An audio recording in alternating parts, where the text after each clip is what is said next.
Bueno, muy buenos días. Vamos a abrir este panel que va a estar a cargo de juezas, jueces, funcionarias y funcionarios de la provincia de Buenos Aires, que nos van a hablar de temas atinentes a nuestra jurisdicción. Va a abrir este panel la doctora Marcela Silvia Boder. Ella es jueza del Tribunal de Trabajo número 2 de Quilmes, es presidenta de la Asociación de Magistrados y Funcionarios de la Justicia de la provincia de Buenos Aires, AMATRA, y es consejera en el Instituto de Estudios Judiciales de la Suprema Corte de Justicia de la provincia de Buenos Aires. Marcela, escuchamos. Muchas gracias. Buenos días. En nombre de los asociados de AMATRA Buenos Aires, la Asociación de Magistrados y Funcionarios de la Justicia del Trabajo de la provincia de Buenos Aires, quiero agradecer al doctor Julio Grisolía, a la doctora Laura Cáceres, a todo su equipo de trabajo, por la conformación de este panel y por permitirnos compartir este espacio junto a ustedes.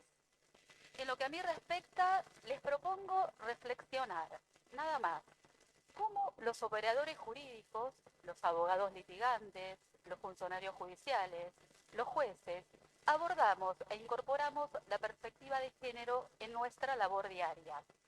Y es un trabajo en conjunto y requiere de un abordaje integral de todo el conflicto. No debemos confundir terminología.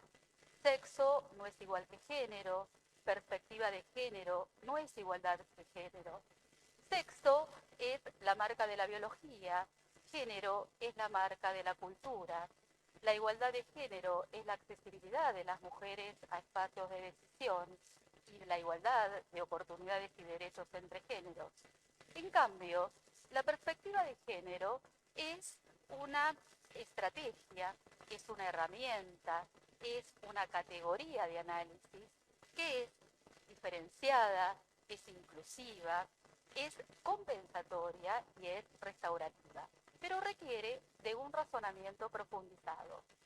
Nuestro deber como jueces es analizar los casos donde la violencia laboral y o la discriminación en el ámbito de trabajo trae aparejada esa desigualdad estructural que está determinada por los hombres, las mujeres y las diversidades sexuales. Debemos nosotros identificar esas circunstancias, esos factores estructurales entre géneros que determinan esa desigualdad en la relación jurídica. Debemos también superar todos esos estereotipos de género y patrones socioculturales que violan derechos humanos fundamentales de las personas y especialmente de grupos más vulnerables, como son las mujeres, los niños, niñas, adolescentes, adultos, personas con discapacidad, comunidad LGTBIQ+. ¿Qué significa entonces? Que la perspectiva de género no solo se aplica cuando está involucrada una mujer y tampoco significa dar en todos los casos la razón. Nosotros la mayoría de las demandas que llegan a tribunales es cuando la relación laboral, en estos casos de violencia, es cuando la relación laboral ya se extinguió, ya sea por despido directo, por despido indirecto, con fundamentos en diferentes normas de la Ley de Contrato de Trabajo en el artículo 75, en la Ley Antidiscriminatoria 23.592, o en el Convenio 190, o por la acción civil por daños y perjuicios. Pero generalmente son analizadas bajo la figura del MUI y no involucran del género en el análisis del conflicto. Entonces, esta mirada en realidad no se correlaciona con los estándares jurídicos internacionales. Entonces, la perspectiva de género para los jueces, para quien juzga, debemos tener un método analítico, seguir un orden causado, porque tenemos que analizar desde la parte de la persona, la parte de los hechos, la normativa, la medida de reparación y también el seguimiento de la condena. Quizás lo más difícil para todos, abogados litigantes, jueces, funcionarios, sea despojarse unos mismos de esos patrones familiares, esos mandatos socioculturales que a veces no nos permiten identificar estas desigualdades que se dan en la relación. Por eso, como juez, como juezas, debemos analizar en primer término analizar esa asimetría de poder que se da en la relación o esa situación estructural que esté basada realmente en el sexo, en el género o en la diversidad sexual de la persona. Tenemos que también evaluar si es necesario la toma de medidas preventivas, si el empleador también las ha tomado, si hubo un protocolo, si se cumplió. Y en el análisis de la prueba es fundamental. Tenemos que analizar todo el contexto donde transcurren los hechos, con una actividad probatoria amplia, con cargas dinámicas de la prueba. Tenemos que tener una metodología en la toma de la audiencia, ser muy responsables en forma del interrogatorio a seguir, aplicar la debida diligencia y tenemos que tener facultades oficiosas para investigar. Evitar la revictimización, que realmente el daño no se vea incrementado por el tema del conflicto. Y de todas esas pruebas colectadas, ¿qué tenemos que hacer? Determinar si ese trato diferenciador realmente fue razonable, fue justo, fue legítimo, si hubo desigualdad, para poder llegar a aplicar y argumentar en la sentencia cómo fue causada esa desigualdad y también teniendo en cuenta la vulnerabilidad de la persona y la interseccionalidad. Y preguntarnos, a ver, cuando llegamos a la decisión, ¿esta misma decisión la hubiésemos tomado si hubiese sido una persona del sexo masculino? Porque al determinar la normativa aplicable, siempre partiendo obviamente del principio de igualdad, las leyes también, cuando nosotros fundamentamos en la normativa aplicable, y si la decisión se ajusta a la normativa positiva, las normas a veces también las tenemos que leer con perspectiva de género. En cuanto a la reparación, tampoco hay una fórmula, va a depender de la situación en concreto, de la medida a tomar, si va a ser cumplimentada, la viabilidad de su cumplimiento, y tenemos que hacer un seguimiento también que en el cumplimiento de la condena. Es función jurisdiccional, en realidad, es fundamental la comunicación, la escucha activa, tener un lenguaje claro, no solo para la persona en sí en concreta, para el que está en el momento del pleito, sino también para toda la sociedad en general. Creo que, como dije en un principio, es una tarea que tenemos que hacer en conjunto. Abogados litigantes, funcionarios, jueces y los operadores tenemos que estar atentos y preparados para poder discernir en función del caso concreto cuándo esta condición está realmente comprometida. Y a veces, cuando leemos la demanda, a veces son miles de páginas, y siempre pedimos a los abogados que nosotros los jueces también tenemos que juzgar de acuerdo al principio de congruencia y tenemos que respetar la debida defensa en juicio.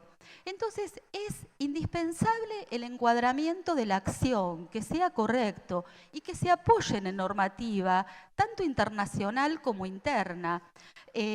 Porque el avance normativo realmente en materia de género en el país, en realidad refuerzan, amplían derechos y tenemos que seguir capacitándonos. En el Poder Judicial es obligatorio esta capacitación, como en todos los poderes del Estado, para que todos los operadores jurídicos podamos atender las necesidades de estos grupos más vulnerables, garantizándoles así un acceso directo a la justicia y la obtención de un juicio justo. Recordemos que si bien la justicia debe ser oportuna, eficiente, tiene que ser y es imparcial, pero nunca jamás tiene que ser indiferente. Y para terminar, quiero leer una frase de Marta Lamas que dice: la perspectiva de género conduce a una política que contiene las semillas de su posterior desintegración. Cuando se alcance la igualdad de oportunidades, cuando se elimine la ceguera del género, cuando la educación no sexista sea una realidad, cuando las pautas culturales sean más igualitarias, la perspectiva de género desaparecerá. Muchas gracias por su atención. Bueno, muchas gracias, doctora Bodev. A continuación vamos a escuchar la palabra de los doctores Laura Beatriz Cémole y Matías Javier Barreiro, La doctora Laura Sémole es secretaria del Tribunal del Trabajo número 2 de Quilmes, es secretaria de la Asociación de Magistrados y Funcionarios de la Provincia de Buenos Aires y vocal primera de la Comisión de Secretarios y Funcionarios del Colegio de Magistrados y Funcionarios del Departamento de Quilmes. Por su parte, el doctor Barreiro es auxiliar letrado del Tribunal del Trabajo número 4 de Quilmes, coordinador departamental de Quilmes de la Asociación de Magistrados y Funcionarios de la Provincia de Buenos Aires y es prosecretario de la Comisión de Secretarios, Auxiliares Letrados y Funcionarios del Colegio de Magistrados y Funcionarios del Departamento Judicial de Quilmes. Los doctores nos van a hablar de la gestión del expediente electrónico y del personal a partir de todos los cambios implementados en la provincia. Doctores, los escuchamos. Perdón, hay que subir un PowerPoint. Hola.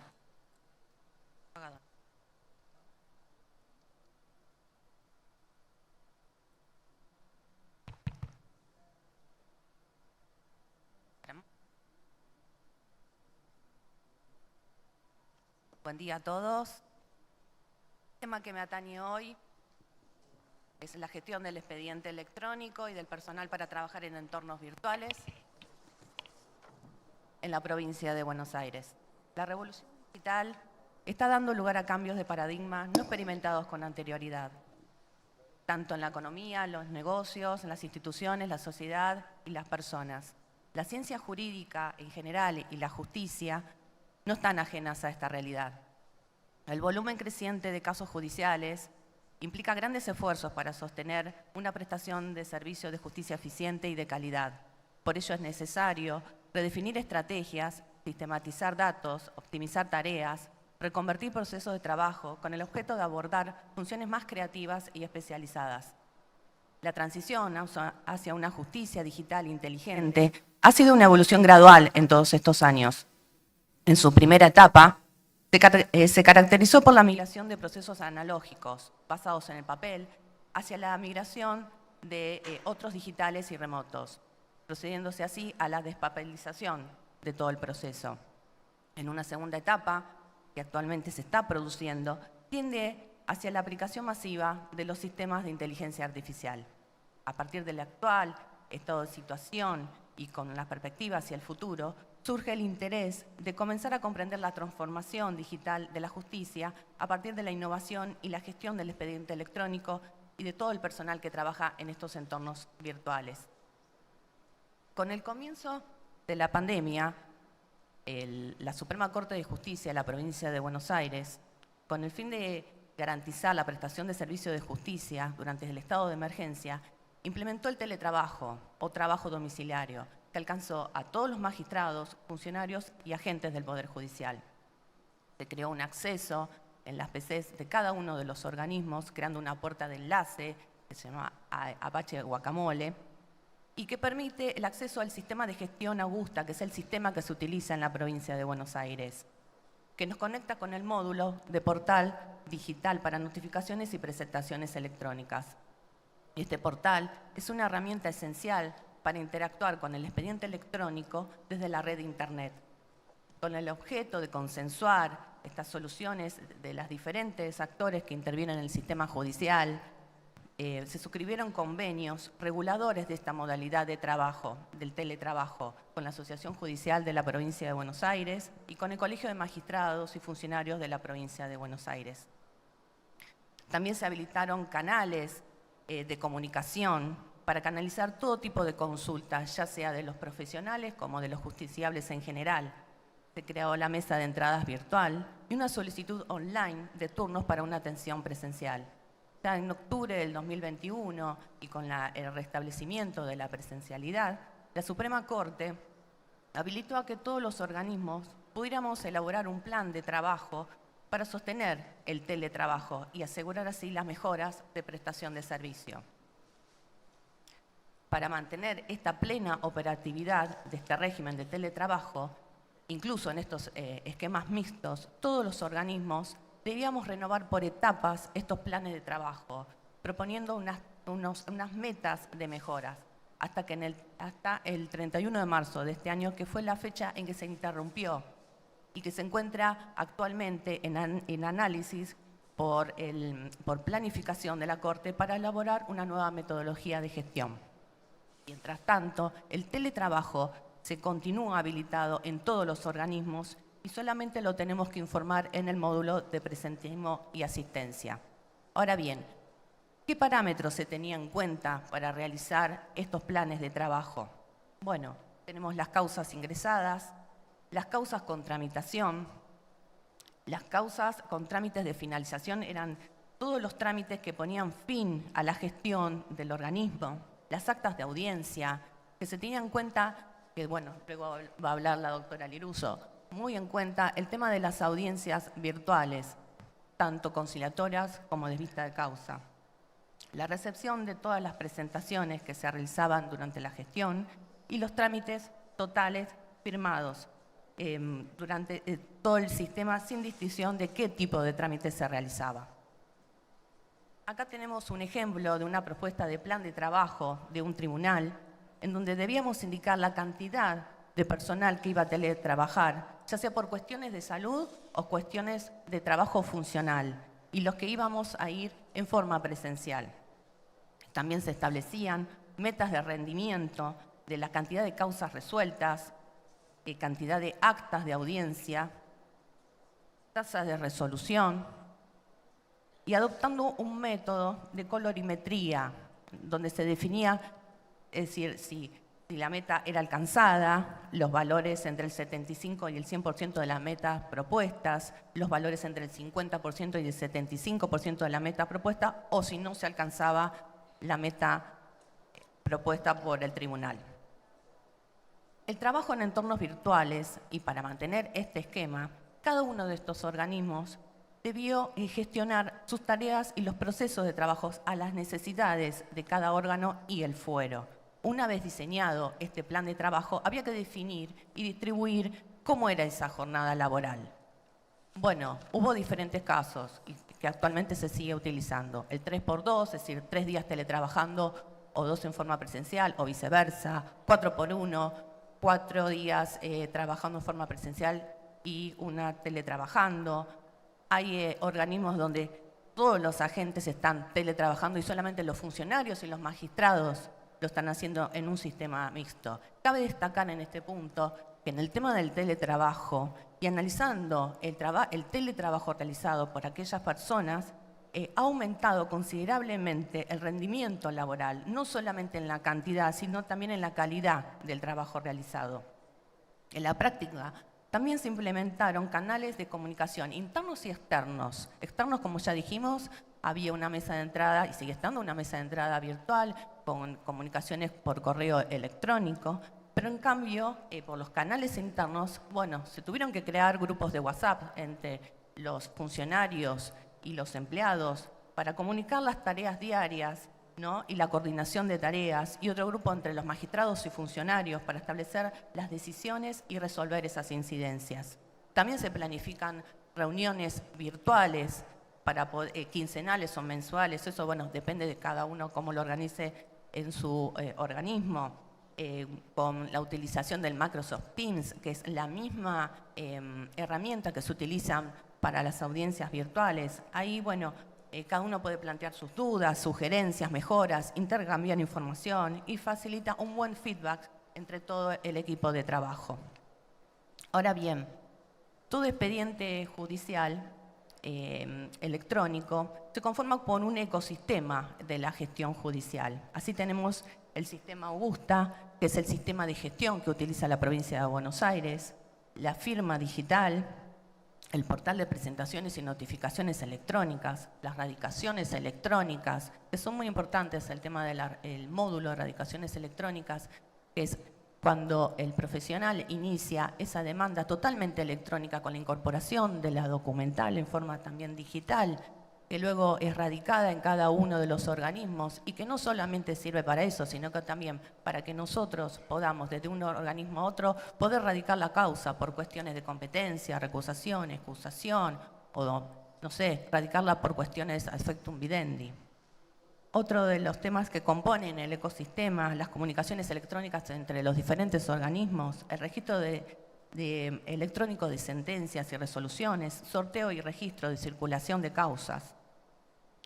Como muestra de esta utilización del ecosistema de la gestión judicial, acá tenemos diferentes datos que están tomados del sector de planificación de la Suprema Corte de Justicia de la Provincia de Buenos Aires, donde tenemos la cantidad de usuarios con certificados, como por ejemplo 67.219, la cantidad de usuarios con certificados que efectuaron presentaciones y notificaciones, 108.914. Todos estos datos están actualizados ahora, al 4 de octubre, al 4 de septiembre del 2023.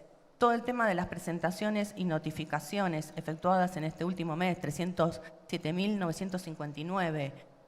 La cantidad de presentaciones efectuadas desde que empezó todo el tema de la era digital, 88.287.784. La cantidad de notificaciones, 70.104.614, con un total de 158.392.398. Acá tenemos otro ejemplo de todos los trámites, las justas pre y post pandemia. Por ejemplo, en abril del 2020 teníamos un 33% de presentaciones de trámites a comparación a abril del 2019, que luego se fue incrementando hasta llegar a un 190% más que en marzo del 2019. También el tema de las sentencias y resoluciones del total de la Administración de Justicia sigue aumentando el caudal. En definitiva, con un grado avanzado de digitalización, fue la gestión del expediente electrónico y de todo el personal teletrabajando que permitió a los jueces, juezas, funcionarios y funcionarias, empleadas y empleados del Poder Judicial de la Provincia de Buenos Aires continuar brindando un servicio de justicia en forma ininterrumpida durante toda la crisis sanitaria que azotó al mundo. Por último, todos estos beneficios de la digitalización que podemos encontrar es la eficiencia y la productividad, reducción de los tiempos y resolución de los casos y los costos, la reducción de las barreras geográficas, económicas e informativas, la producción, gestión y publicación de datos, aumento de transparencia y rendición de cuentas. Bueno, ahora le voy a pasar la posta al doctor Barreiro, que va a continuar con la incidencia de toda esta digitalización y de la inteligencia artificial a los procesos y al trabajo realizado en la provincia de Buenos Aires. Muchas gracias.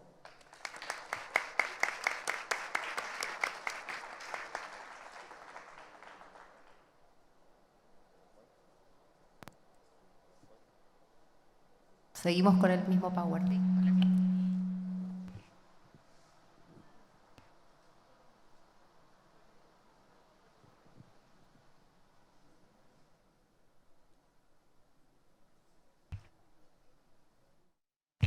Ahí lo tienes.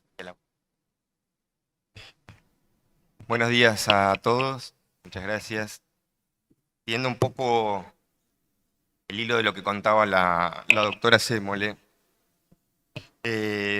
sabemos que la utilización de tecnologías basadas en la inteligencia artificial está generando importantes cambios en diferentes sectores en todo el mundo. Y la justicia no es indiferente ni es la excepción a eso. Para aprovechar los beneficios de la verdadera digitalización de la justicia, entendemos que es necesario aplicar inteligencia artificial a los procesos de trabajo.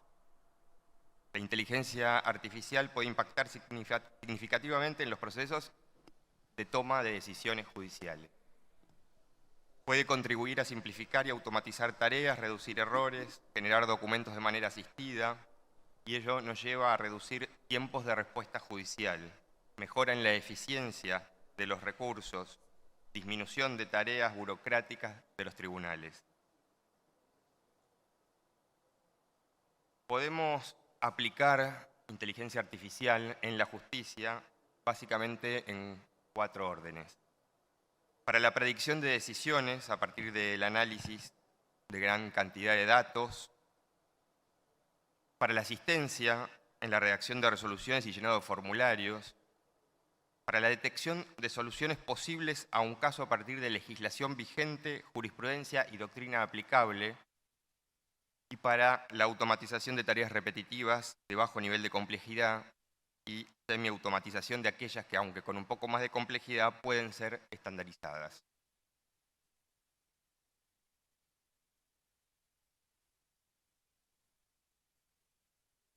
La utilización de inteligencia artificial tiene sus riesgos también, y de eso debemos ser conscientes, funcionarios, magistrados, que la implementación puede acarrear sesgos discriminatorios, errores estadísticos, y nos puede llevar a la violación de derechos humanos.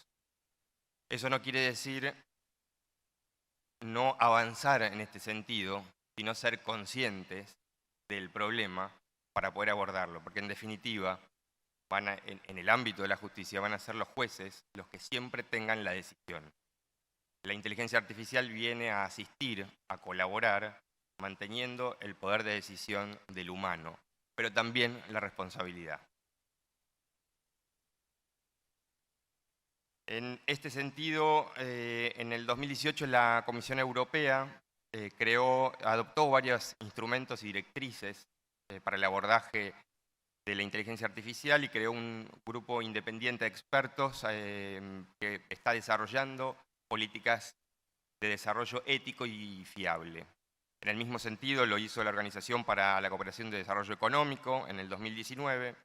Y en la Argentina, si bien al momento no tenemos regulación sobre la materia, y en el 2019 se creó un plan estratégico de trabajo, hace poquitos días, la semana pasada, si no me equivoco, el 7 de septiembre, el Poder Ejecutivo Nacional publicó una decisión administrativa creando una mesa interdisciplinaria para abordar el trabajo de la inteligencia artificial en los ámbitos económicos y sociales. Particularmente en la provincia de Buenos Aires, un poco lo comentaba la doctora Sémole, los que trabajamos en la justicia desde hace ya un tiempo, sabemos que desde el 2008 la gestión empezó a cambiar con la incorporación del sistema Gusta. A partir de ahí, en forma paulatina y constante, se fueron incorporando distintas herramientas tecnológicas.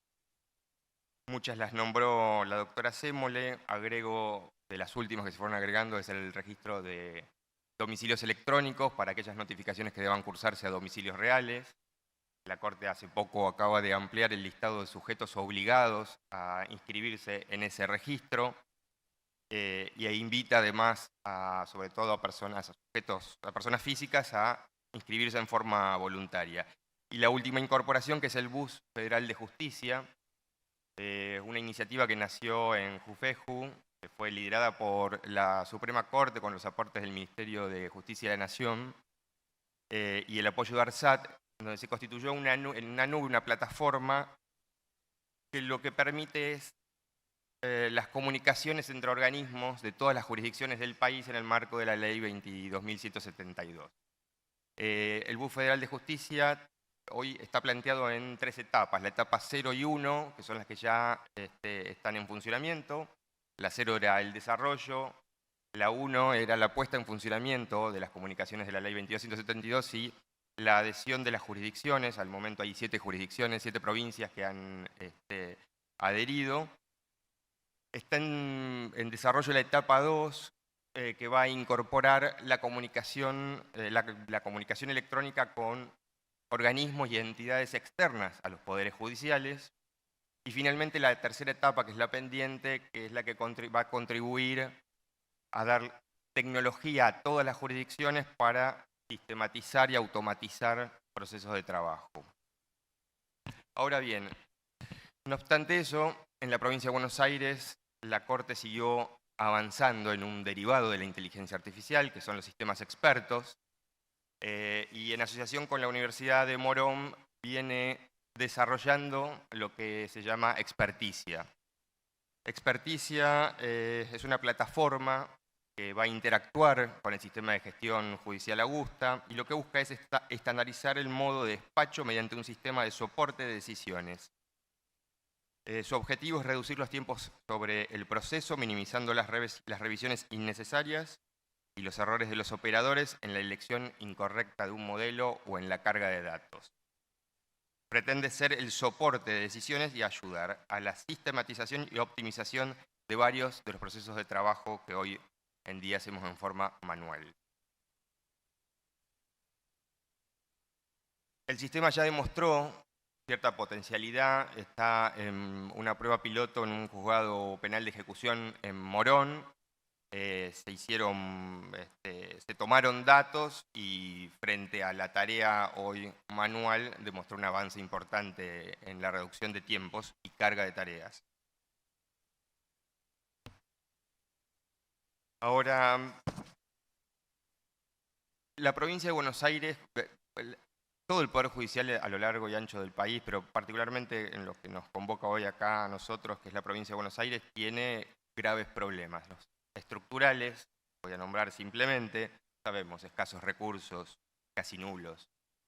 Piensen que solamente algo así como el 1.2% del presupuesto de la provincia de Buenos Aires está destinado al presupuesto del Poder Judicial. Y el 85% de ese presupuesto va destinado a salarios, por lo cual la inversión en tecnología es muy limitada. Además, técnicos en tecnología suelen tener sueldos muy altos, que la administración pública no paga, por lo menos en la provincia de Buenos Aires. Y la tercerización es complicada, no porque no se pueda tercerizar en un privado, sino porque es muy cara. Entonces, ese es uno de los problemas que hay que abordar como política de Estado. La falta de recursos humanos. Ahora vamos a mostrar unos gráficos del estado de situación de la litigiosidad en la provincia, y la mayoría de los organismos contamos con las mismas plantas que en la década del 90, algunos en la década del 80. Y dos problemas en los que me voy a centrar un poquitito nada más. Una es la vacancia de cargos, y es la vacancia en todo nivel. Los empleados, los funcionarios, que tardan un año y medio, 2, en que salgan las designaciones, y particularmente la de magistrados. Tenemos 73 tribunales en toda la provincia en funcionamiento, faltan los creados por ley que todavía ni siquiera están funcionando. Hoy hay 76 vacantes pendientes de cubrir, por lo cual la provincia debería contar con 219 magistrados y hoy cuenta con más o menos el 35% menos. Lo que quiere decir que de los 73 tribunales que hay, la mayoría o todos están desintegrados. El que no está desintegrado es porque otro tiene un solo juez o ninguno. Hay tribunales que no tienen ningún magistrado titular. Este es un problema que hace a la gestión de la justicia, que no lo vamos a poder solucionar con mayor gestión o con mayor tecnología.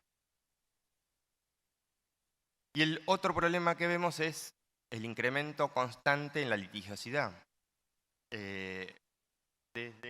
Ahí van a ver en el gráfico, tomado solo desde el 2007, no estamos contando lo que fue para atrás.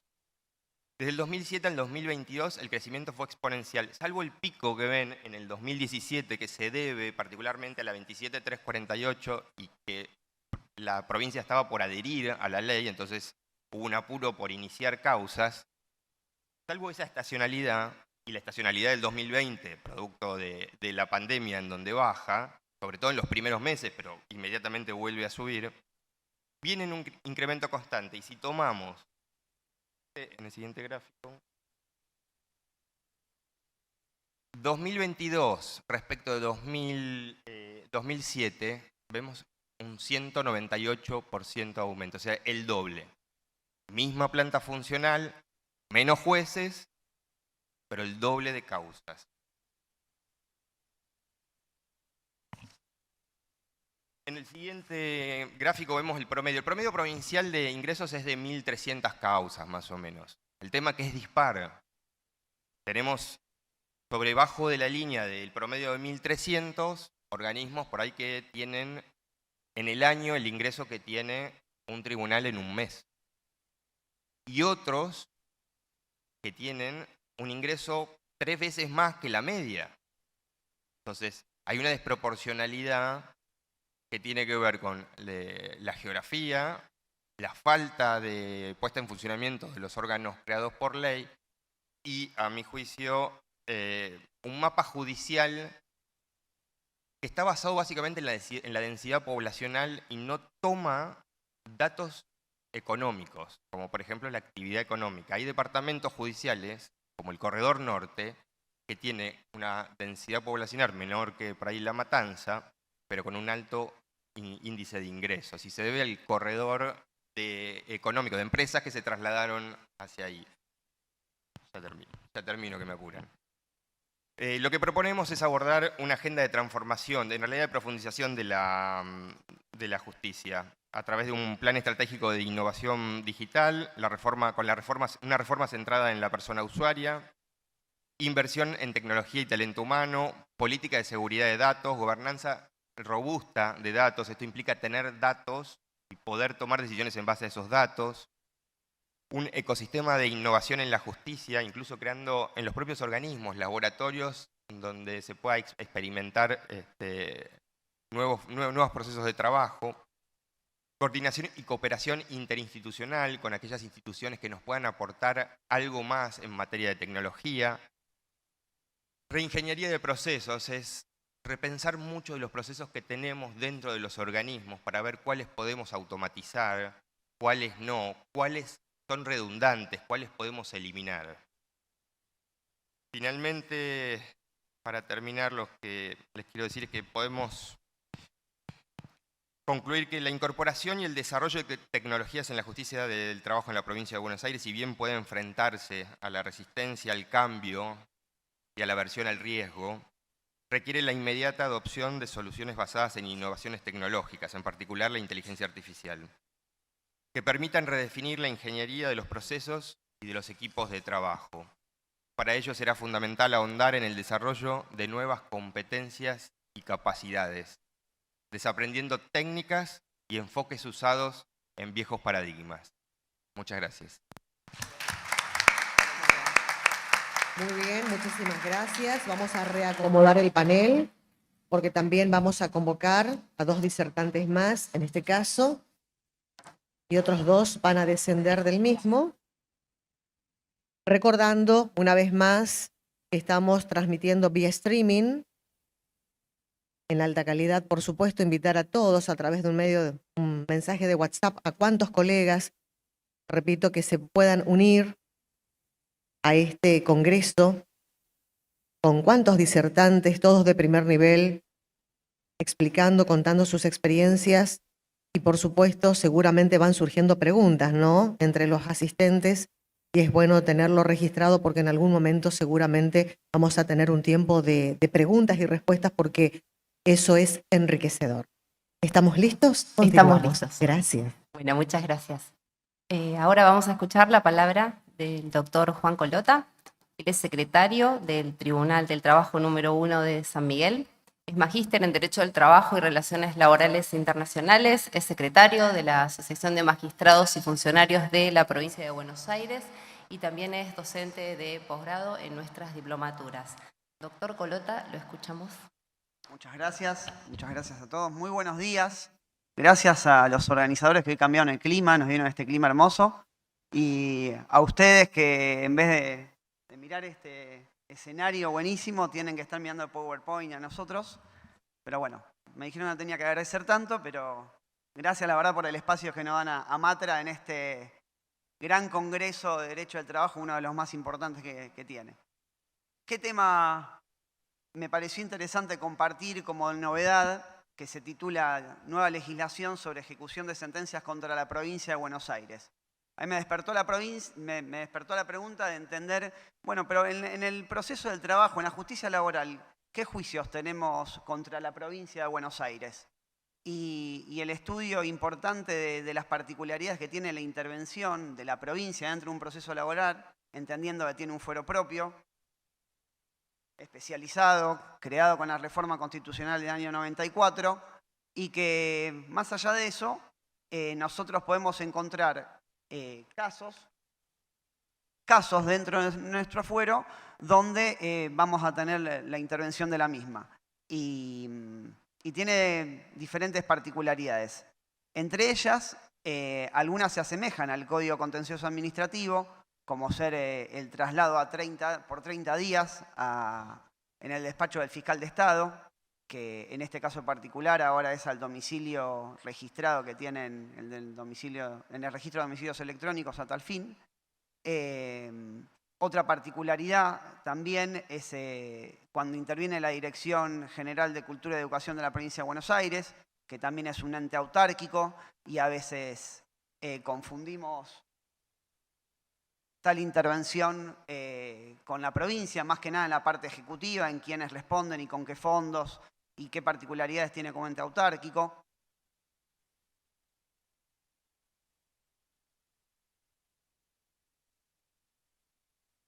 Y nos despierta, entrando más a fondo en qué casos puntuales puede intervenir dentro de un proceso laboral. Bueno, en todas las controversias, que más allá de que exista el empleo público y todo lo que es propio del fuero especializado contencioso administrativo, cuando estas normas están regidas por leyes laborales. Hay algunos fallos o en su momento también organismos provinciales han tenido esta forma de contratación. Y ahí cuando la normativa que reguló la relación laboral fue por normativas laborales, seríamos competentes. Luego también encontramos casos en redarguciones de falsedad a instrumentos públicos realizados en inspecciones laborales del Ministerio de Trabajo, donde la tramitación de esa redargución también va a ser propia de nuestro fuero. Y llegamos a un tema trascendental que se lleva la gran mayoría de los juicios que tenemos contra la provincia de Buenos Aires dentro de un proceso laboral, que son los accidentes de trabajo. Y digamos, la competencia donde surge de este laberinto de leyes, por decirlo de una manera, porque la verdad que quedó bastante rebuscado en por qué somos competentes, pero bueno, nace primero de la ley 24.557, donde nos indica que todas las regulaciones van a incluir a los empleados del sector privado, provincial y municipal. Ahora bien, con la ley de adhesión y la creación de las comisiones médicas, de la ley 27.348, después también se sumó que la provincia adhirió a esa ley nacional y a la intervención obligatoria de las comisiones médicas y la jurisprudencia de la Corte que así lo ha dispuesto.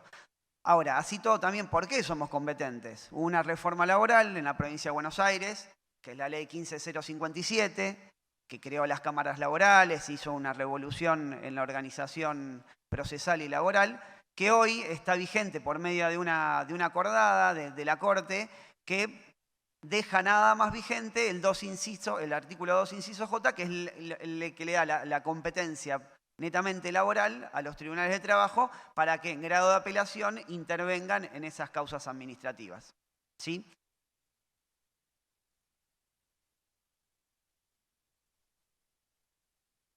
Algo trascendental que a veces terminamos haciendo malabares y resolviendo una condena en costas es la particularidad que tiene la provincia de Buenos Aires, que está autoasegurada, ¿sí? Haciendo uso de las facultades que le da la ley de riesgo de trabajo. ¿Esto qué quiere decir? Es que a la hora de demandar, el legitimado pasivo es la provincia de Buenos Aires, particularmente, bueno, la Dirección de Cultura y Educación, que siempre va a contestar el fiscal de Estado. Pero la particularidad que tiene que la administración de ese seguro lo tiene en provincia RT. Entonces, la experiencia nos pasa que a veces demandan a provincia RT con el entendimiento que en comisión médica quien intervino fue provincia RT, pero después aparecen las excepciones de falta de legitimación explicando esto en base a la normativa, que no los quiero aburrir y quiero ser rápido, de la derogación de la contratación que tenía, de reasumir el autoaseguro de la provincia de Buenos Aires.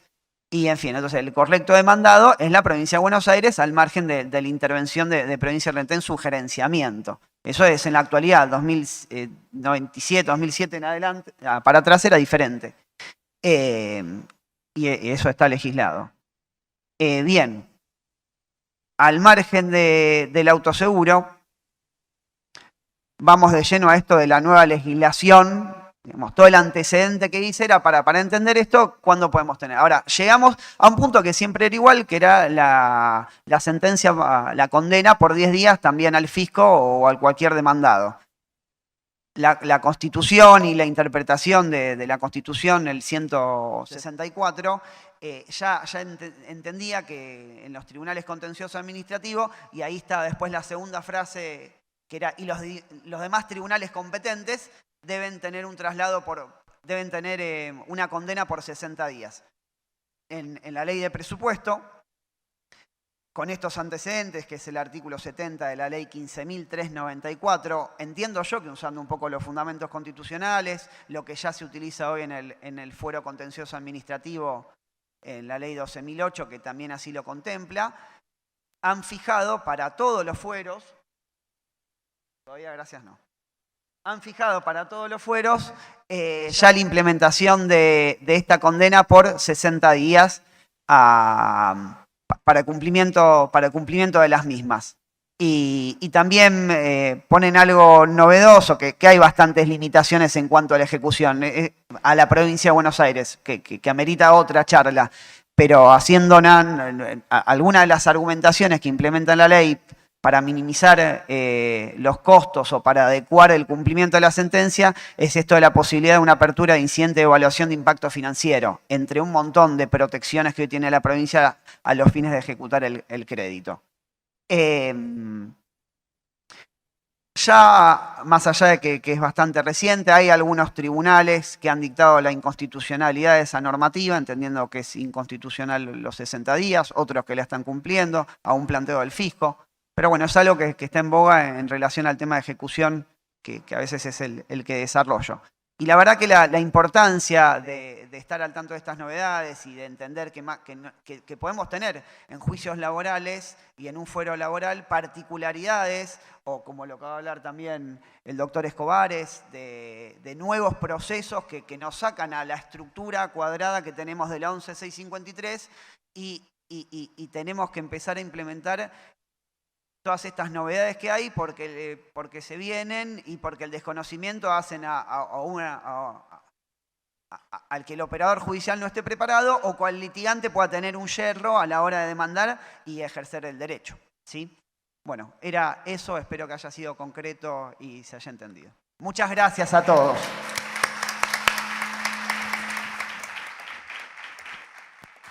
Bueno, muchas gracias.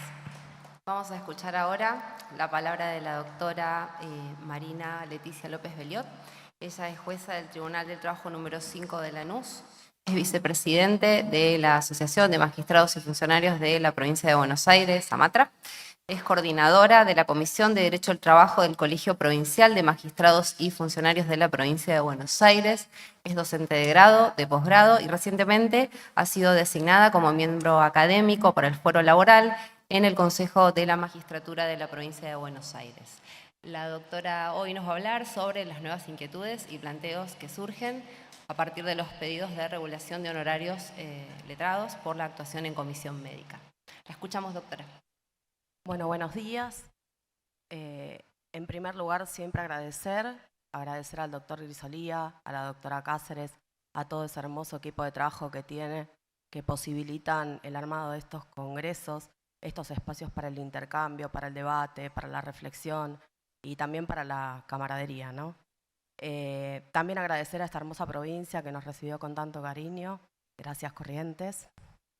Bueno, la propuesta de hoy es abordar un tema que reviste gran interés tanto para los operadores judiciales, que en definitiva son los que tienen que resolver, como y sobre todo para los letrados que ejercen la profesión, ¿no?, que se desempeñan en el ejercicio libre de la profesión. Puntualmente reflexionar sobre cuestiones de actualidad en torno a las regulaciones de honorarios de la labor realizada por los profesionales en su actuación en comisión médica. La primera consideración que debemos tener en cuenta es que el honorario es la retribución, ¿no?, la retribución por el trabajo profesional del letrado. Tiene carácter alimentario y es su medio de vida, con lo cual es muy importante conocer nuestra legislación provincial sobre honorarios, la ley 11.967, y cómo impacta en relación con este tema.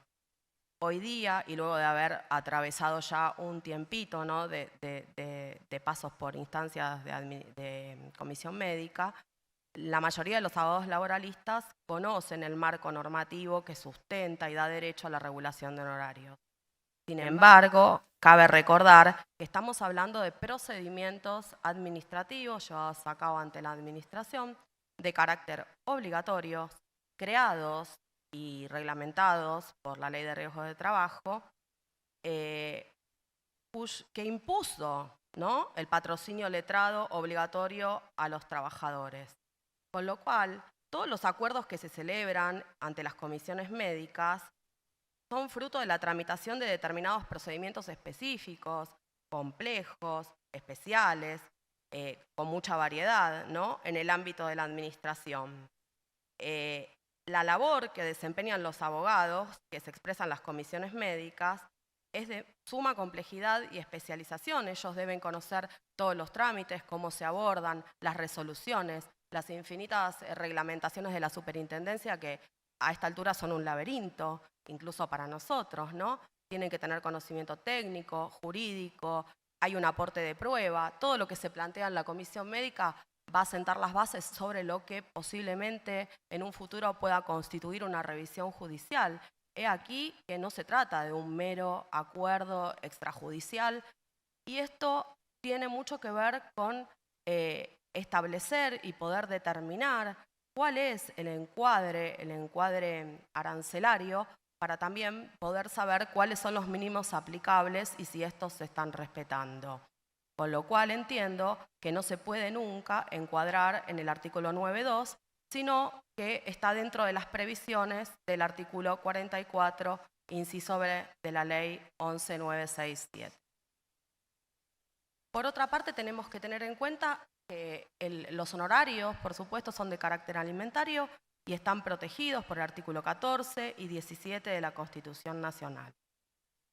El derecho a solicitar la regulación de honorarios por la actuación en la comisión médica deriva de la presunción de onerosidad del mandato que está prevista en el artículo 1322 del Código Civil, que establece que a falta de acuerdo entre las partes será el juez el que deberá determinar cuál es la regulación de honorarios.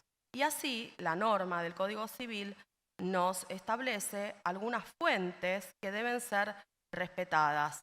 Por ejemplo, todo lo que tiene que ver, por supuesto, con las disposiciones legales y reglamentarias, y que van a prevalecer en caso de que las partes hayan realizado algún acuerdo peyorativo y que no respete las pautas legales de carácter de orden público que establece la ley nacional.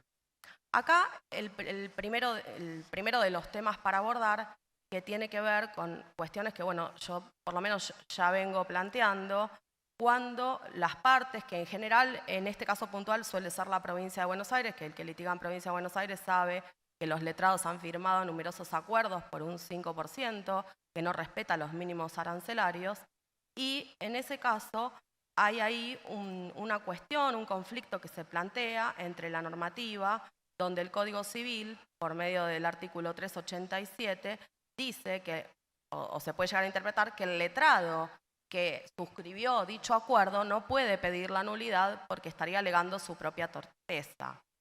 Sin embargo, el artículo 386 dice que el juez, si advierte que existe una cuestión de orden público que no ha sido respetada, como por ejemplo la ley de honorarios, que es de orden público, debe decretar la nulidad, bueno, y en su caso aplicado a este tema, regular los honorarios. Por lo que entiendo que cuando los convenios suscriptos no cumplen con los pisos mínimos de las regulaciones previstas en la ley arancelaria y también con el encuadramiento, porque es tanto de orden público respetar el arancel como el encuadramiento previsto. Entonces, bueno, si se hace un encuadramiento que no es el que corresponde, vamos a tener un piso mínimo inferior, por supuesto. Otra cuestión que plantea debates doctrinarios y jurisprudenciales se refiere a la regulación de los honorarios cuando la actividad del letrado, que habiendo pasado el trabajador por la comisión médica, arroja un resultado que en principio no parecería favorable para el trabajador. ¿Cuándo se da esto? Por ejemplo, cuando se atraviesa todo el trámite de comisión médica y se obtiene un dictamen con incapacidad cero. Exactamente. Bueno, en esos casos, primero lo que debemos tener más que claro es que la labor se presume onerosa, o sea, el derecho a regulación de honorarios, por supuesto, siempre, ¿no? va a estar reconocido. El problema que se suscita acá es la imposición de costas.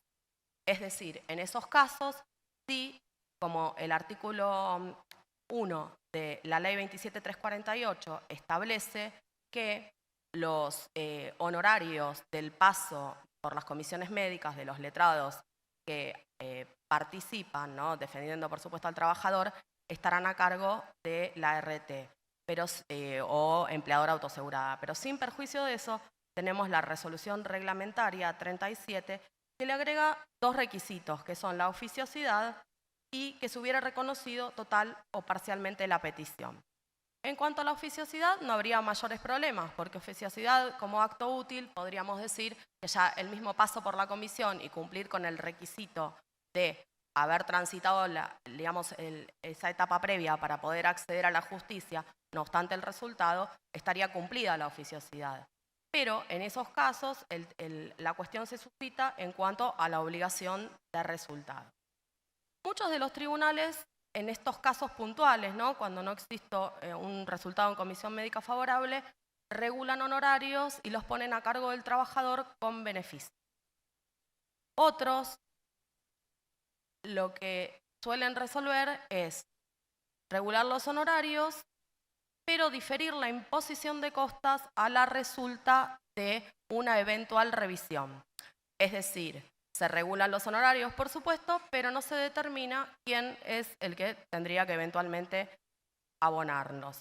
Cuando posteriormente, si es que esto ocurre, se inicia la acción judicial y en definitiva se resuelve si se hace lugar o si el trabajador puede revertir esa situación de incapacidad cero, en ese caso se hace la imposición de costas. Sin embargo, en cuanto a este punto, entiendo que si bien conforme el artículo 1 de la 27348, los honorarios por esa labor realizada, dice la ley, están a cargo de la RT o están a cargo del empleador autoasegurado. En el caso de las participaciones, ¿no? Por supuesto, acompañando al trabajador. La ley no hace ninguna disquisición, ni pone ningún requisito, ni obliga a ningún resultado. Solo establece la ley nacional, ¿no? Establece que en esos casos la regulación, los honorarios van a estar a cargo de la ART. Estos requisitos, sin embargo, los incorpora, ¿no? La superintendencia por vía reglamentaria. Y acá tenemos que tener en cuenta que si bien la superintendencia tiene facultades para reglamentar el procedimiento, que son las facultades que le confiere la ley, que es reglamentar el procedimiento, no tiene facultades para reglamentar cuestiones arancelarias, ¿no? Que son facultad local. Entonces, en estos casos, y menos aún en contrario sensu de lo que dice la ley nacional, que no pone ningún requisito, ¿no? Transformando y convirtiendo también el ejercicio profesional en una obligación de resultados, que tampoco el ejercicio profesional es una obligación de medios, no es de resultado. Por lo que yo por lo menos entiendo que el artículo 37 de la resolución 298, que es el que impone estos requisitos adicionales, deviene inobservable porque ahí habría un exceso de las bases en la legislación. Otra de las cuestiones que se suscitan últimamente tiene que ver con reflexionar sobre las limitaciones que están previstas en el artículo 730 del Código Civil, es decir, el tope, ¿no? El tope de costas de honorarios para el vencido. En esos casos, repensar o pensar si la actuación administrativa va a estar incluida o no en ese tope. Nosotros estamos acostumbrados al tope y normalmente, en general, los tribunales, la primera idea está todo incluido en esa situación. Sin embargo, no debemos olvidar que el límite del 730 rige para los honorarios correspondientes a primera instancia o instancia única y en el marco de un proceso judicial, que es de aplicación restrictiva, que solo aplica para la acción principal que no incluye los honorarios de segunda instancia, que no incluye los honorarios de ejecución, que no incluye los honorarios de tercerías. Por ello, tampoco debería de incluir los honorarios por los trabajos realizados en comisión médica. Esto se expresa en la práctica que puede pasar que el abogado presente una acción autónoma pidiendo la petición de honorarios, de regulación de honorarios, o lo que puede pasar y está pasando es que habiendo transitado la instancia previa en la comisión médica, pida que se le haga una regulación diferencial. La realidad es que este tipo de regulaciones tienen un carácter autónomo por todo lo que venimos hablando. Si lo podemos hacer en forma autónoma, fuera del expediente de revisión, no tiene lógica y por economía procesal pedirles que vuelvan a formar otro expediente para regularles la etapa previa.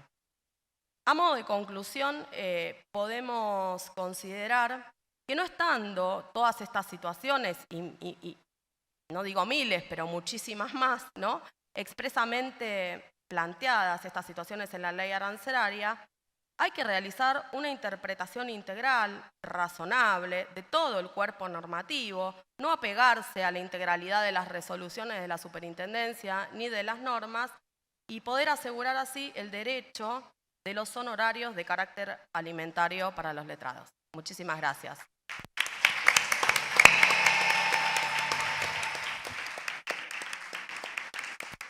Bueno, muchísimas gracias, doctora.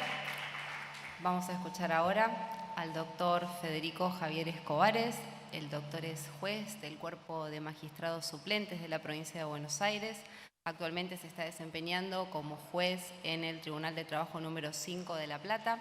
Es docente de Derecho del Trabajo en la Universidad Nacional Jauretche y hoy nos va a hablar sobre la experiencia en el foro laboral de la ley 26.485, realizándonos, a partir de sus conclusiones, algunas propuestas para la reglamentación. Doctor. Hola. Muchas gracias. Muchas gracias, doctora Cáceres. Doctor Risolía, muchas gracias por la invitación. Como decía Juan recién, el marco es imponente, ¿no?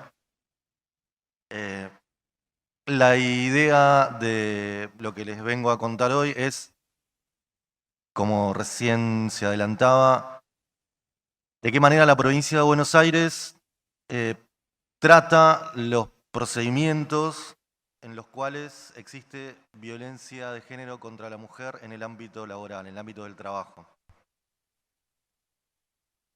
Y en realidad, cuando hablamos de ese procedimiento, es un poco hablar de un procedimiento que no existe, porque realmente no hay normas específicas que lo traten, más allá de lo que dispone la ley 26.485, que yo no quiero hablar mucho de la ley, que ya creo que todos conocemos, porque además es una ley bastante vieja, es del 2009, pasa el tiempo muy rápido, es una ley de hace casi 15 años, y sin embargo siempre que hablamos de estos temas, que yo hablo de este tema que particularmente me apasiona, pareciera como que es algo nuevísimo, que pareciera que es rupturista, pareciera que estamos ante una cosa que aparece y cambia la manera de trabajar. Bueno, por lo menos en la provincia de Buenos Aires, el tema de la violencia contra la mujer en su trabajo cambió de alguna manera la forma en que los jueces trabajan. No solamente la forma en que los jueces trabajan, sino la forma en que los jueces por ahí piensan la resolución de las situaciones. Nosotros, los jueces de la provincia, supongo que todos los demás también, en lo primero que pensamos cuando hablamos de la resolución de un conflicto es en despidos y en accidentes de trabajo. Estamos acostumbrados a ver una realidad que ya pasó, a resolver sobre situaciones que ya pasaron. Escuchamos testigos de algo que sucedió hace más o menos tiempo. Y esa es nuestra, o por lo menos era, nuestra zona de confort. Cuando irrumpe esta situación, lo primero que pasó es lo que pareciera que en cualquiera de estas situaciones puede pasar. Es decir, los jueces no querían intervenir. los jueces pensaban que no era competencia, los jueces del trabajo pensaban que no era competencia. Nosotros, los jueces del trabajo, pensamos que no era competencia nuestra intervenir en estos casos. Reitero, la ley es del 2009 y seguimos hablando de esto como si fuera una cosa nueva. Por eso, los primeros procesos en los cuales había denuncias de violencia de género en el ámbito laboral, no los procesó la Justicia del Trabajo en la provincia de Buenos Aires. Los procesó el Fuero de Familia. La primera barricada, la primera intervención ante estos conflictos, por lo menos en la provincia de Buenos Aires, es el Fuero de Familia. Entonces el Fuero de Familia, como está tan acostumbrado a resolver la violencia doméstica, también resolvía la violencia contra la mujer en el ámbito laboral. Quizás por exceso de trabajo, quizás por la inmediatez con las soluciones. Bueno, un día se dio cuenta que no, que había la ley 26485, establece una competencia específica que puede desgranarse en los diversos fueros y la que sucede en el ámbito del trabajo es una competencia laboral. El Fuero de Familia empezó a cuestionar este tipo de procesos, de competencias, y finalmente la Suprema Corte de la Provincia de Buenos Aires, en varios fallos, determinó que cuando la violencia contra la mujer, conforme los tipos y modalidades previstos en la ley 26485, sucedía en el ámbito de trabajo, la competencia era de los tribunales de trabajo. Aún así, aún después de esta jurisprudencia, algunos jueces se negaron a continuar interviniendo o intervenir, jueces del trabajo, en este tipo de denuncias. Por diversas cuestiones. Por cuestiones como, por ejemplo, o en algunos casos inclusive hasta prejuicios. Como por ejemplo que violencia contra la mujer en el ámbito del trabajo en realidad no es laboral, en realidad es una cuestión penal. Hay que elevar la causa a una fiscalía. O por ejemplo, en los casos en que la violencia provenía de una mujer que no tenía patrocinio jurídico, bueno, sin patrocinio jurídico esto no se puede resolver. Sin patrocinio jurídico esto no... Esto por suerte fue cambiando. Esto por suerte se fue modificando y ahora desde muchos lugares, no digo casi todos porque no conozco todos los tribunales de trabajo de la provincia de Buenos Aires, pero la mayoría interviene. Yo les quiero contar más o menos cómo es este tipo de intervención. ¿Escucha bien? Ah. Sí, perdón. No tengo PowerPoint. Bien, el objetivo pasó entonces de no querer intervenir en estas causas a que la intervención debe ser lo más rápido y certera posible, con un objetivo en particular. Y antes de hablar de cuál es el objetivo de la intervención que debería tener la justicia, es caracterizar un poco a la persona, a la mujer que denuncia estas situaciones. Porque es importante que tengamos en cuenta que no son todas iguales y hay muchos grados diferentes de vulnerabilidad. El menor porcentaje de las mujeres que denuncian este tipo de situaciones de violencia de género en el ámbito laboral tienen abogado. Cuando hablo del menor porcentaje estoy hablando del 10%, 15% de los casos.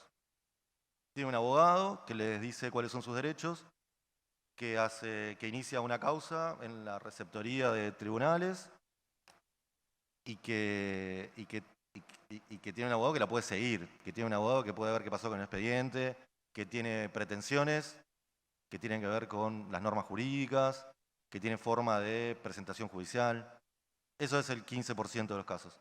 La mayoría de los casos, la gran mayoría de los casos, es una mujer que no tiene abogado, que vive una situación de violencia, que no tiene a nadie que la asesore, que va a la comisaría de la mujer y hace una denuncia en un formulario ayudada por una oficial de policía, que no es un especialista en este tipo de problemática, ¿no es cierto?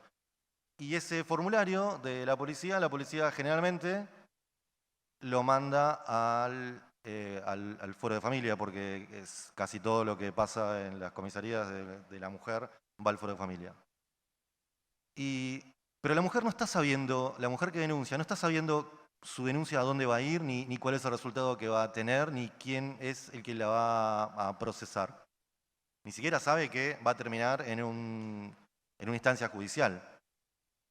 Solamente hace esa denuncia y la denuncia empieza a correr. Y primero, por supuesto, va al foro de familia, en la mayoría de los casos, el foro de familia se declara incompetente y lo manda a los tribunales de trabajo. Y ahí es cuando intervenimos nosotros.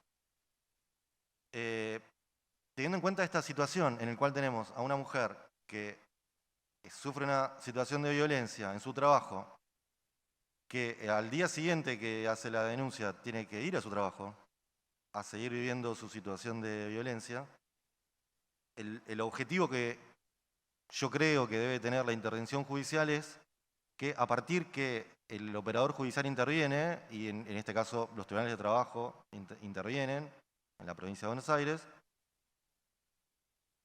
hay que dictar una medida urgente para que esa mujer que hace la denuncia de violencia al otro día pueda ir a trabajar segura. Puede ir a trabajar segura de que no va a tener, de que no va a vivir la misma situación.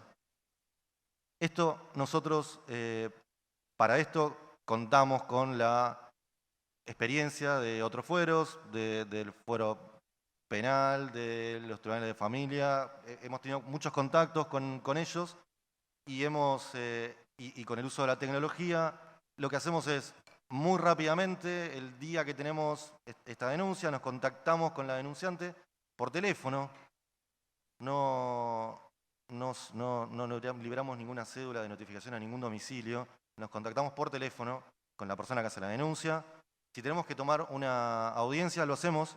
En ese momento lo hacemos o por el teléfono o por Teams, pero casi siempre por el teléfono. Todo el mundo tiene un teléfono. No le preguntamos lo que le pasó, porque lo que le pasó está descrito ya y en el formulario, y sería revictimizarla. Entonces lo que le preguntamos no es lo que le pasó. Lo primero le decimos quiénes somos, cómo vamos a intervenir, porque no sabe, realmente en general no sabe quién la está llamando. Le explicamos la situación, le explicamos lo que podemos hacer y le preguntamos qué necesita. Eso, le preguntamos qué necesita. Y cuando nos dice qué necesita, hacemos una medida en función de lo que ella necesita, en la cual tiene que ser parte fundamental el empleador. El empleador es parte en esto fundamental. Si el empleador no es parte, no funciona nada de lo que hagamos. Porque la medida que nosotros podemos disponer puede implicar el cambio de la jornada de trabajo del denunciado. Nunca implicaría el cambio de la jornada ni de ninguna condición laboral de la denunciante. El que tiene que cambiar es el denunciado. Y siempre entonces la notificación que nosotros vamos a realizar va a ir también va a ir también al empleador. Al empleador, al denunciado y por supuesto a la mujer víctima de violencia. Nosotros esto lo hacemos en el día y para eso contamos de alguna manera con las comisarías.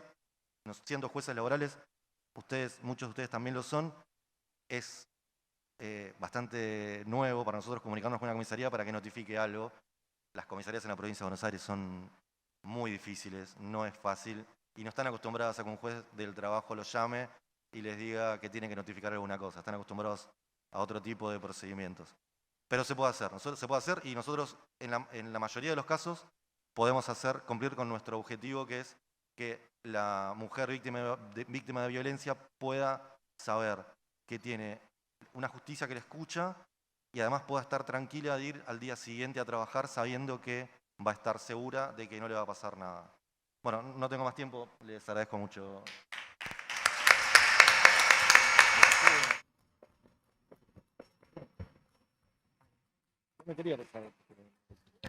Bueno, muchísimas gracias, doctor. Vamos a escuchar ahora, para cerrar este panel, las palabras de la doctora Mariana Liruso. La doctora es jueza del Tribunal del Trabajo número 3 de Campana. Previamente lo fue en el Departamento Judicial de San Miguel.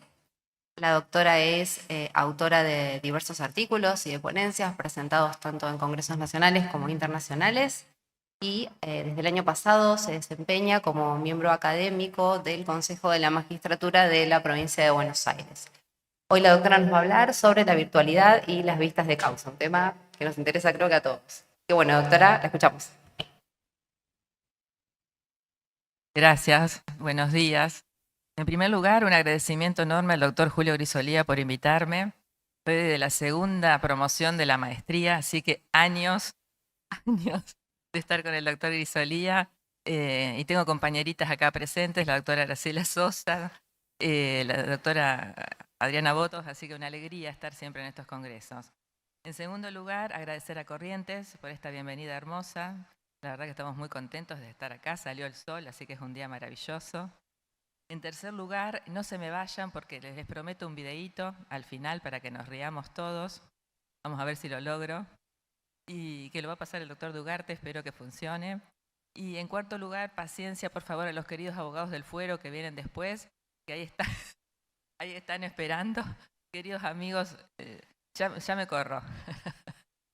Bueno, voy a empezar por el final. Estoy a favor completamente de las audiencias virtuales. Empiezo por el final y esa es mi conclusión. Si bien he encontrado en el camino, en esta lucha por la virtualidad, algunos jueces y algunos colegas que no están de acuerdo, como el otro juez del Tribunal de Campana, con el cual tomamos audiencias mixtas, estamos a 1 cuadra y media y tenemos que reunirnos para tomar audiencias mixtas. Son pocos los que en este momento rechazan la virtualidad. También la quiero nombrar, y se lo dije ayer a mi querida amiga, reconocida abogada Adriana Botos, que me planteó un montón de argumentos en contra de las audiencias virtuales y que los vamos a discutir, por supuesto, porque reconozco que tiene algunas debilidades, pero yo voy a hablar de las fortalezas. Ustedes saben que en la provincia de Buenos Aires somos tribunales colegiados. Eso de colegiados era lindo, ¿no? Tribunales colegiados de instancia única. Apreciamos la prueba en conciencia y al final del procedimiento tenemos la famosa audiencia de vista de causa, donde se produce toda la prueba oral. Es un acto procesal complejo, indispensable, con dirección de los jueces, generalmente el presidente del tribunal, tienen que estar los 3 jueces presentes, el auxilio del secretario y las partes, letrados, peritos, testigos. Es una verdadera audiencia oral y es lo que más me gusta hacer de mi trabajo. Pero claro, esta audiencia exige inmediación, pero yo ya empiezo a hablar ahora de inmediación en sentido estricto. No, en sentido estricto no, en sentido amplio. Ya no tenemos que hablar de inmediación en sentido estricto. Precisamente me parece que la virtualidad que llegó para quedarse nos tiene que hacer pensar en esta inmediación en sentido amplio. Es una garantía judicial que indica que las pruebas deben producirse ante el juez. Y yo puedo asegurar que eso se hace en una audiencia virtual. Estuve buscando los significados de virtual o remota porque no me parecían sinónimos y sin embargo lo son, porque hablamos indistintamente de virtuales o de remotas. Y yo prefiero virtuales porque parece que remoto es algo lejano, ¿no? Lejano, que los jueces estamos apartados de la prueba, del proceso, que estamos lejos y sin embargo estamos ahí, presentes en la audiencia de vista de causa virtual, más atentos que nunca, con una pantalla con todos los rostros, donde vemos en el momento a todas las partes. Entonces me parece que, aunque todos hablamos de audiencias virtuales o remotas, la audiencia virtual es lo que debe primar. Yo decía, ¿no? Si estamos discutiendo el valor de un emoji, del dedito para arriba, con respecto a un despido o con respecto a la aceptación de un contrato, me parece que somos arcaicos en no aceptar una audiencia de vista de causa virtual después de una pandemia y después de la situación particular que tenemos en la provincia de Buenos Aires, que algo contó Matías. En mi caso particular, les dijo Laura, soy del Tribunal de Trabajo 3 de Campana. Hace 3 años y medio que estoy desintegrada, estoy sola en el tribunal desde febrero del 2020. Integraron 2 jueces de Chacabuco, que los designó la Corte porque no tenían su tribunal listo, digamos, y vinieron a integrarme. Y cuando ellos se fueron, empecé a buscarme integraciones, porque fue así, las busqué yo. Y así integró una jueza del contencioso administrativo, una juez de familia, la jueza de paz de Capilla del Señor, siempre con la subrogancia de un juez civil. Y a pesar de eso, salimos adelante, acá están mis funcionarias, salimos adelante tomando audiencias virtuales con distintas integraciones, lo que significó aunar criterios, por supuesto, pero seguimos adelante y nunca dejamos de tomar audiencias de vista de causa. Ahora, hace unos pocos días, esta es la gran novedad, estoy tomando audiencias con jueces de otro departamento judicial. Y quiero nombrarla porque es amiga de la casa. Me está ayudando a tomar audiencia de vista de causa la doctora Leonora Peliza. Sí, así que te agradezco mucho, Leonora. Y los dos jueces de San Nicolás, Walter Cuadranti y Diógenes Toraf, ellos me ayudan a tomar las vistas de causa, siempre con la subrogancia del juez civil, y ellos que se turnan una vez por día. De esta manera se están tomando audiencias de vista de causa de manera continua, no todas, pero en este tribunal tan complejo que yo tengo en Campana. ¿Y por qué yo puedo tomar estas audiencias con jueces de otro departamento judicial?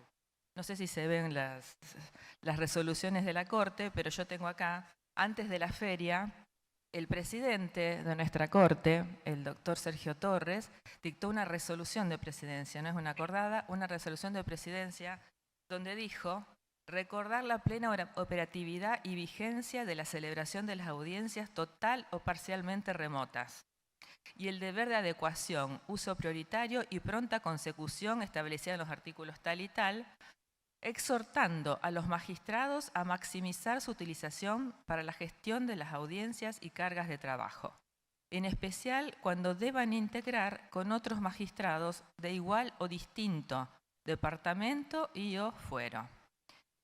Esta resolución de la Corte, de presidencia de la Corte, me habilitó a mí a buscar jueces de otro departamento judicial y la verdad que tuve buena voluntad, muy buena recepción de estos colegas que mencioné y así estamos tomando las vistas de causa. Pero esto no quedó así, porque en estos días, justo estábamos en una audiencia con Eleonora cuando recibimos la acordada de la Corte, que es la número 4120, que supongo que todos estuvimos estos días, los de Provincia de Buenos Aires, recibiendo la acordada, donde ya no es una resolución de presidencia, sino una acordada firmada por los 4 jueces del Superior Tribunal de nuestra Suprema Corte, donde se establece más o menos lo mismo y va más allá. Que me gustaría leerles, aunque sea una partecita, porque es muy larga. Pero dice, en su artículo 1, si en ocasión de celebrarse la audiencia de vista de causa se produjere la desintegración del órgano, por causas o motivos imprevisibles y no hubiere tiempo material para proceder conforme a lo preceptuado en el presente decisorio, el tribunal podrá recurrir a magistrados del fuero de cualquier departamento judicial o de cualquier fuero de la localidad asiento del tribunal requirente, con excepción de los jueces de garantías de turno. ¿Y por qué esto? Por los fundamentos que dio Matías recién, que están entre los considerandos de la resolución de la Corte y que dice: actualmente funcionan en la provincia de Buenos Aires 73 tribunales de trabajo, donde de los 219 cargos necesarios para integrarlos, 73 se encuentran vacantes, es decir, 1/3, lo que implica que son muy pocos los tribunales que están integrados. La verdad que son muy pocos los tribunales que están integrados y yo creo que acá no sé si estamos integrados, pero la mayoría estamos desintegrados. Y fíjense lo que dice la Corte. Y esto permite avisorar una situación aún más crítica en el corto plazo. Dependemos de un montón de nombramientos que, por supuesto, dependen del Poder Legislativo y del Poder Ejecutivo.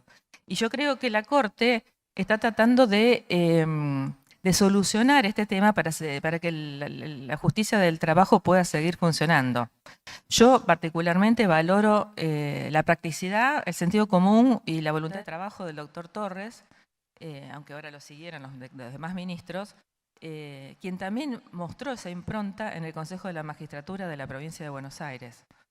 Pero no solamente estas resoluciones me habilitan a trabajar y a tomar las audiencias como lo hago, sino que yo estoy convencida de las ventajas de las audiencias virtuales. Se las voy a nombrar algunas, ¿no? Son meramente enunciativas. En primer lugar, mayor comodidad para los litigantes. Los abogados, las partes están en el estudio jurídico, en sus casas, los testigos también, y todos hablan de las bondades de estar en sus domicilios. ¿Sabe algún problema de escucha que tuvimos en algún momento con algún abogado? Pero es una cuestión del Teams. Nosotros tomamos las audiencias a través del Microsoft Teams. Es un problema de conexión que podemos resolver rápidamente. Ha mejorado también la conexión. Entonces, se nota que los abogados están contentos en tomar audiencias virtuales. Por lo menos eso es lo que recibimos nosotros en Campana.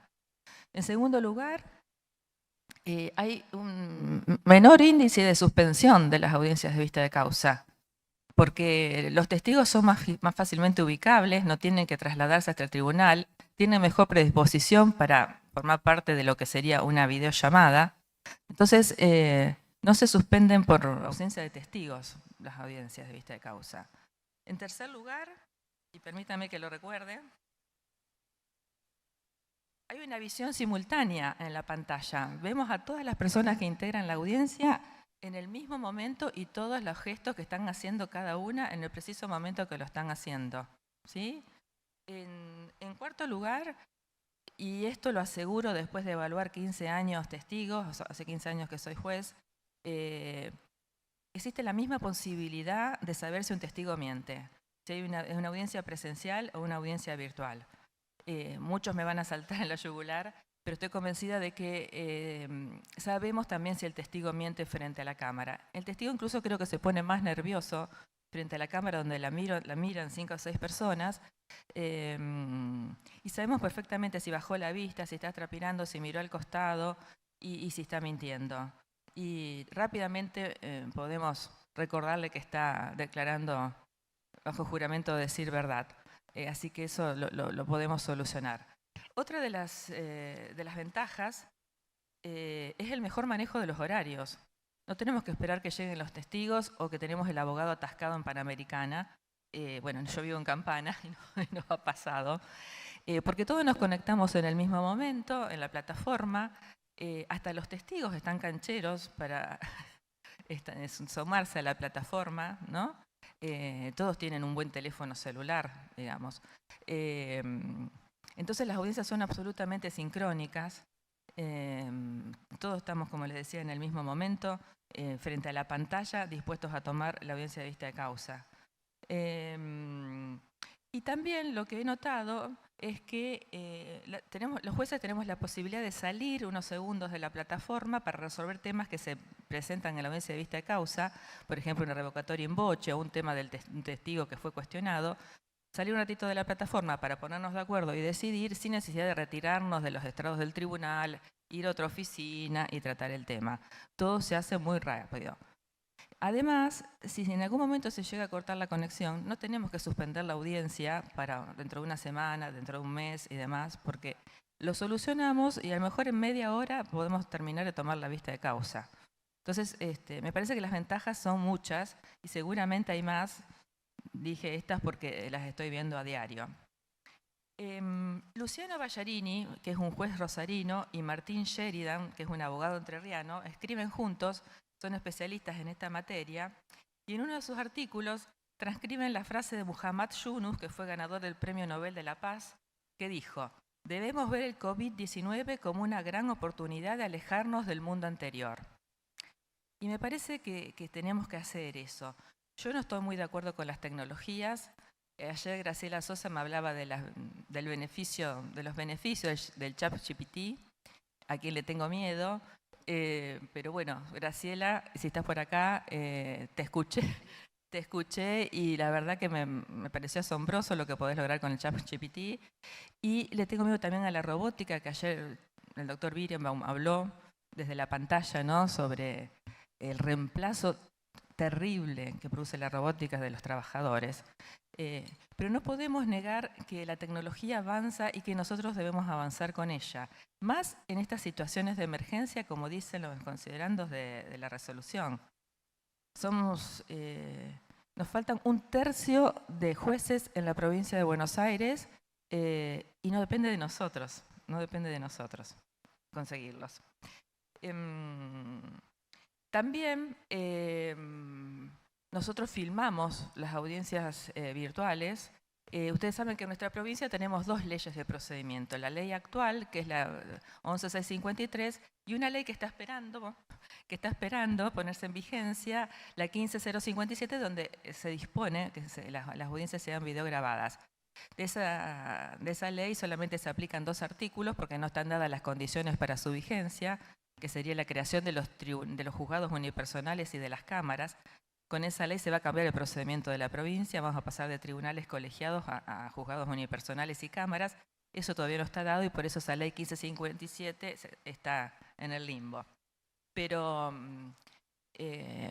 grabamos las audiencias de vista de causa que se toman virtuales. Ahora, yo me preguntaba, tendríamos que hacerlas con todas las audiencias, porque el tema de la no retención de la prueba existe tanto en la virtual como en la presencial, que era lo que tanto se discutía en la provincia de Buenos Aires. Durante muchos años se discutió que como no se retenía la prueba oral, los jueces escribíamos cualquier cosa en las sentencias.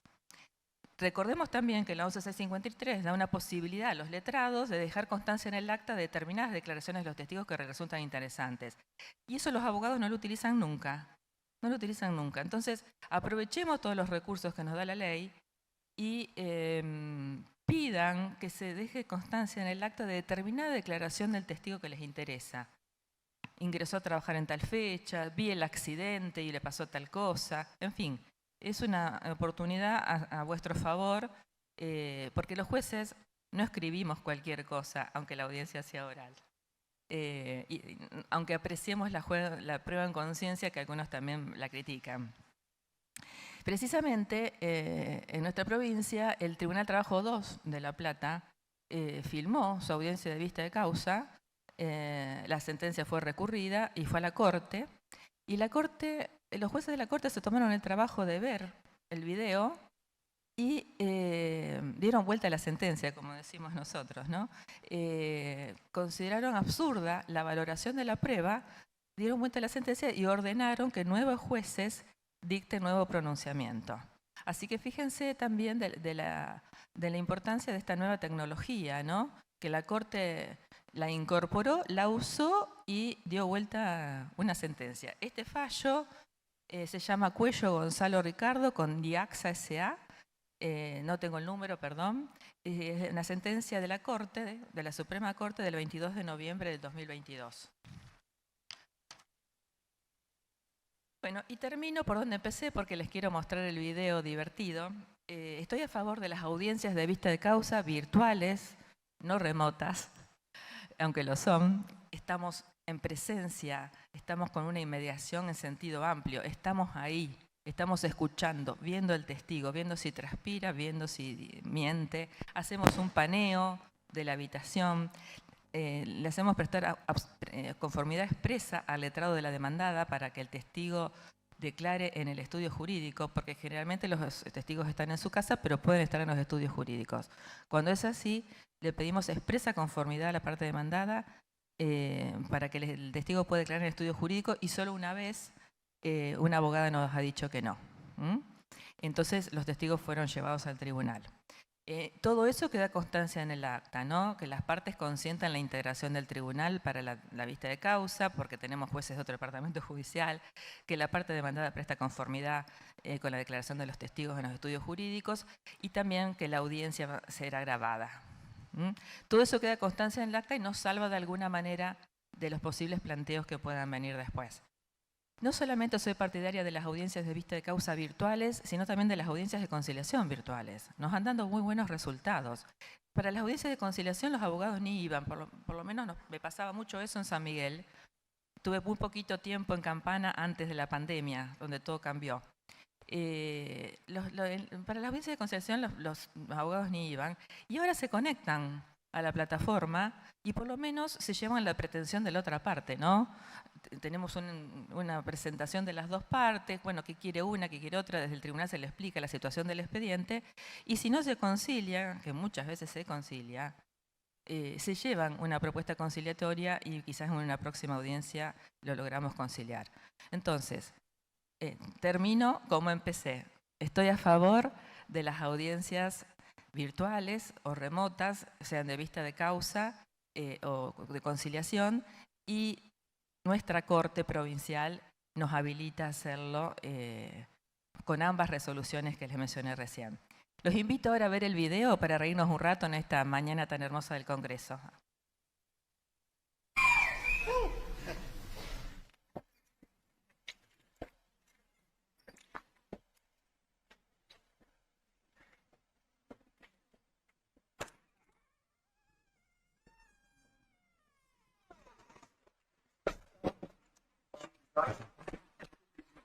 All right, good morning. All right, your next witness. All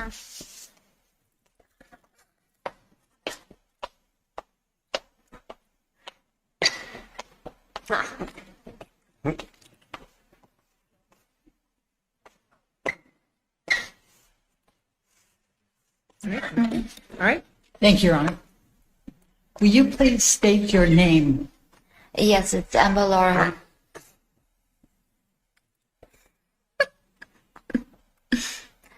Amber.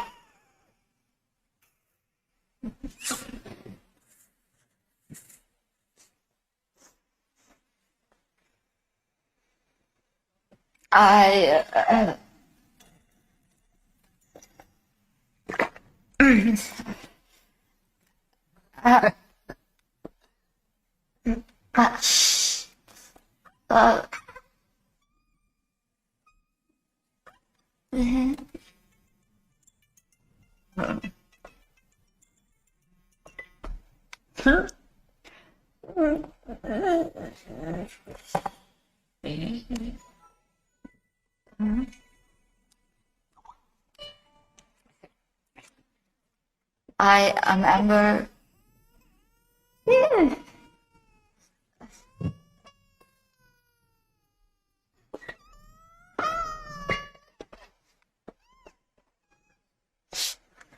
I'm Amber Laura. All right, anything else? We're good? All right, we'll see you Monday, May 16th, 9 a.m., right? Okay, thank you.